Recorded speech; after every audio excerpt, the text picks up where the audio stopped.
నకిలీ మద్యం కేసులో టీడీపీ నాయకులకు చెందిన పలు ఇండస్ట్రీస్పై గోప్యంగా విజిలెన్స్ అండ్ ఎన్ఫోర్స్మెంట్ అధికారులు విచారణ చేపట్టినట్టుగా సమాచారం. పలు ఇండస్ట్రీస్ పేరిట మెడికల్లో ఉపయోగించే స్పిరిట్ కొనుగోలు చేసినట్టుగా ఎక్సైజ్ టాస్క్ ఫోర్స్ పోలీసులు గుర్తించినట్టుగా తెలుస్తోంది. కేవలం ఇబ్రాహీంపట్నం కల్తీ మద్యం డెన్లో 3,000 లీటర్లకు పైగా స్పిరిట్ స్వాధీనం చేసుకున్నారు. ఇప్పటికే సూరంపల్లి ఇండస్ట్రియల్ ఎస్టేట్స్కి చెందిన శ్రీనివాస్ రెడ్డిని పోలీసులు అరెస్టు చేశారు. కల్తీ మద్యం తయారీలో ఖాళీ బాటిల్స్ను శ్రీనివాస్ రెడ్డి సరఫరా చేసినట్టుగా అధికారులు గుర్తించారు. ఇబ్రాహీంపట్నంలోని కల్తీ మద్యం కేసులో ముగ్గురికి 17వ తేదీ వరకు రిమాండ్ విధించింది కోర్టు. రైట్, ఇదే అంశంపై అప్డేట్స్ మా కరెస్పాండెంట్ నరేష్ అడిగి తెలుసుకుందాం. నరేష్, చెప్పండి. సో మొత్తానికి ముగ్గురికి 17వ తేదీ వరకు రిమాండ్ విధించినట్టుగా తెలుస్తోంది. సో ఇంత పెద్ద ఎత్తున 3,000 లీటర్ల స్పిరిట్ కొనుగోలుకు సంబంధించి లీక్స్ బయటపడుతూ ఉన్నాయి. ఇంకా ఎవరెవరు పేర్లు బయటకు వచ్చే అవకాశం కనిపిస్తోంది? ఏంటి మీ దగ్గర ఇన్పుట్స్?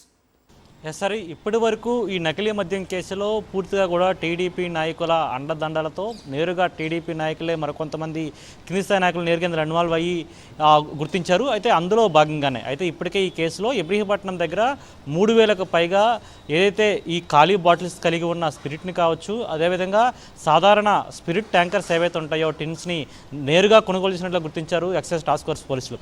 అయితే పూర్తిగా కూడా ఈ ఘటనకు సంబంధించి ఎందుకంటే ఇప్పటికే ఇందులో నిన్న ముగ్గురిని అరెస్ట్ చేశారు.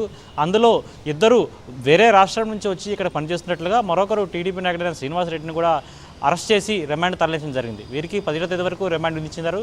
అయితే పూర్తిగా కూడా ఈ నేపథ్యంలోనే విజిలెన్స్ అండ్ ఎన్ఫోర్స్మెంట్ అధికారులు సోదాలు జరుపుతున్నారు. అది చాలా గోప్యంగా టీడీపీకి చెందిన కొన్ని ఇండస్ట్రీస్పై. ఎందుకంటే సాధారణంగా స్పిరిట్ వాడకం అనేది మనం తక్కువ మోతాదులో కొనుగోలు చేసినట్లయితే దానికి ఎటువంటి అనుమతులు అవసరం లేదు. కానీ స్పిరిట్ అనేది ఎక్కువ శాతంలో కొనుగోలు చేయాలంటే అది ఎందుకు వాడతారు, అదేవిధంగా దాన్ని కొనుగోలు చేయాలంటే ఖచ్చితంగా అది ఇండస్ట్రీస్కి సంబంధించిన వాళ్ళు వాడకం బట్టి ఉంటుంది. అయితే అది యూసేజ్కి సంబంధించి ఎక్కువ శాతం మెడికల్ పర్పస్లో వాడే ఈ స్పిరిట్ని ఇప్పుడు నేరుగా నకిలీ మద్యం పేరిట, ఎందుకంటే పూర్తిగా కూడా మద్యాన్ని సరఫరా చేయకుండా దాని ప్లేస్లో స్పిరిట్ని, అదేవిధంగా క్యారమెల్ రంగు రుచి వాసన లేకుండా పూర్తిగా సీజ్ మెటీరియల్స్ ఏవైతే ఉంటాయో మిషన్లను ఉపయోగించి యాజ్ ఇట్ ఈస్గా ఏ విధంగా ఒక ఫుల్ బాటిల్ కావచ్చు లేదా క్వార్టర్ సైజ్ బాటిల్స్ ఏవైతే ఉంటాయో వాటిని సీల్ చేసి అమ్మకాలు జరుపుతున్నారు. అయితే మొట్టమొదటిగా ఇది బెల్ట్ షాపుల నుంచి మొదలై ఇప్పుడు ఏకంగా విజయవాడ నగరము, ఉమ్మడి కృష్ణా జిల్లా వ్యాప్తంగా కూడా బార్లు, వైన్ షాపులకు సంబంధించిన చోట కూడా వీటిని అమ్మకాలు జరుపుతున్న పరిస్థితి నెలకొంది. అయితే దీనికి సంబంధించి ఇప్పటికే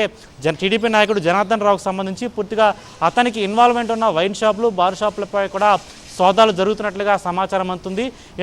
ఈ విషయం నేపథ్యంలోనే స్పిరిట్ కొనుగోలు చేయడానికి వీరు ఏ లైసెన్స్ను ఉపయోగించారు, అదే కొనడం కూడా దర్యాప్తు కొనసాగుతుంది. అయితే పూర్తిగా ఇప్పటి వరకు ఈ విజయవాడ నగరంలో ఇబ్రహీంపట్నం ప్రాంతంలో ఏర్పాటు చేసిన డెన్ ఏదైతే ఉందో ఆ డెన్కి సంబంధించి 3,000 లీటర్లకు పైగా స్పిరిట్ ఏదైతే స్వాధీనం చేసుకున్నారో ఆ స్పిరిట్ని ఏ విధంగా కొనుగోలు చేశారు, ఎవరు కొనుగోలు చేశారు, ఎవరి పేరు మీద అది ట్రాన్స్పోర్ట్ అయిందని కోణంలో దర్యాప్తు కొనసాగుతుంది. ఏదేమైనా సరే పూర్తిగా ఎన్ఫోర్స్మెంట్ అధికారులు పూర్తిగా దీని లోతైన దర్యాప్తు చేసినట్లయితే దీనిలో లింకులు మరింత బయటకు వచ్చే అవకాశం ఉంది. ఎందుకంటే మెడికల్ డిస్పెన్సరీ పర్పస్లో వాడే స్పిరిట్ని ఎక్కడి నుంచి కొనుగోలు చేస్తున్నారు, ఏ రాష్ట్రం నుంచి కొనుగోలు చేస్తారని కోణంలో కూడా దర్యాప్తు చేస్తుంది. ఎందుకంటే గతంలో కొద్ది నెలల క్రితం ఉత్తరాంధ్రలో మొదలైన ఈ నకిలీ మద్యం సంబంధించి మొట్టమొదటిగా దొరికినప్పుడు స్పిరిట్ని వీరు హైదరాబాద్ నగరం నుంచి కొనుగోలు చేసినట్లుగా గుర్తించారు. ఆ తర్వాత ఏలూరు, అదేవిధంగా చిత్తూరు, ఇప్పుడు విజయవాడ నగరం పూర్తిగా కూడా రాష్ట్ర వ్యాప్తంగా కూడా ఇదే విధంగా స్పిరిట్ని ఉపయోగించి టీడీపీ నాయకులే, ఉత్తరాంధ్రలో టీడీపీ నాయకుడు రుతులు రాముతో మొదలు పెట్టుకుంటే ఇప్పుడు జనార్దన్ రావు, అదేవిధంగా జనార్దన్ రావు సోదరుడు జగన్మోహన్ రావు, అతనితో పాటు ప్రతాప్ బాదల్, ఈ విధంగా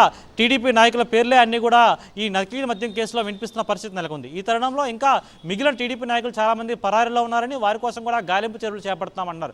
ఇంకా దీనికి సంబంధించిన టీడీపీ నాయకుల నిందుల సంఖ్య పెరిగే అవకాశం ఉంది. ఇంకా లోతైన దర్యాప్తు చేసిన తర్వాత ఏ వైన్ షాపుల్లో ఈ నకిలీ మద్యాన్ని అమ్మకాన్ని జరిపారు, అదేవిధంగా వీటితో పాటు బెల్ట్ షాపులు, చాలా వరకు కూడా బెల్ట్ షాపుల ద్వారా కూడా ఈ అమ్మకాలు జరిపినట్లుగా గుర్తించడం జరిగింది. హరి, ఓకే నరేష్.